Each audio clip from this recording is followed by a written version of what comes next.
mon 16e marathon. Donc les impressions, c'est bon, il y a un petit peu de pression, on rentre doucement dans sa bulle.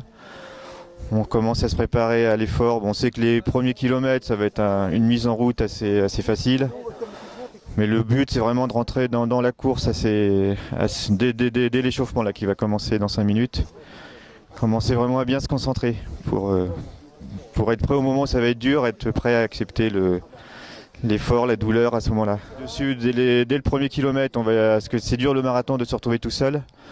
Donc je pense qu'on va tout de suite essayer de regarder les coureurs à peu près du même niveau, ceux qui partent sur les mêmes allures, pour se relayer le plus longtemps possible. Parce que le marathon, c'est quand même important d'être au moins 3 ou 4 dans un groupe de 3 ou 4 et de se relayer parce que tout seul, c'est quand même un effort qui est long. Donc c'est beaucoup plus dur. Ah oui, c'est une passion, donc il y a toujours du plaisir. D'ailleurs, j'avais fait Rennes là, au mois d'octobre. Je m'étais blessé cet hiver et puis je pensais pas en refaire un au mois de juin. Puis dès que j'ai pu être blessé, j'ai retrouvé l'envie de préparer un marathon. Donc il y a le plaisir aussi de la préparation, c'est pas que le marathon, c'est toute la préparation qui dure 2 mois, où il y a le plaisir de progresser, d'améliorer ses chronos, de planifier. C'est vrai que c'est toute une histoire qui dure. L'aboutissement est aujourd'hui en fait. L'ultra, non, moi je suis arrêté au marathon. Moi je viens du 400 mètres, donc le passage a été assez dur pour faire du plus long.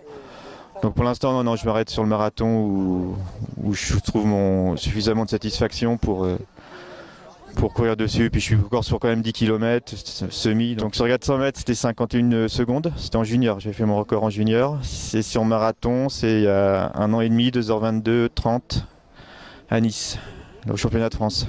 Moi ça paraît bizarre, mais moi le 400 mètres me paraissait plus dur. C'est-à-dire quand je finissais un 400 mètres, j'étais vraiment lactique, je m'écroulais, je pouvais plus me lever. Que sur le marathon, c'est plus un effort long, mais on passe la ligne, on n'est pas épuisé musculairement comme un 400 mètres où on puise vraiment dans les réserves. Où on a les 60 derniers mètres, j'ai toujours l'impression d'être à 4 pattes, j'avais plus l'impression de courir, tellement ça faisait mal musculairement. Alors qu'un marathon, c'est plus physique, mais musculairement, on n'est pas trop atteint à ce niveau-là. Alors Sylvain, je t'avais posé la question à quoi pense un marathonien avant le départ et à quoi pense le marathonien juste après la ligne d'arrivée? Juste après la ligne, il y a la satisfaction d'avoir fini, même si à un moment on se demande ce qu'on fait sur le parcours, on est cuit, on compte ce qui reste comme kilomètre, mais dès qu'on passe la ligne, on a déjà envie de recommencer. Donc j'ai pris des risques, je suis parti vite, je suis passé en 1:12 au semi, je me suis dit vu les conditions météo, je vais tenter, puis après j'ai eu mal au ventre, donc j'ai fait une pause. Et puis la fin, j'ai géré à 15-16 km/h pour finir. Je savais que derrière c'était loin, que j'étais 9e, donc j'ai plutôt gardé ma 9e place.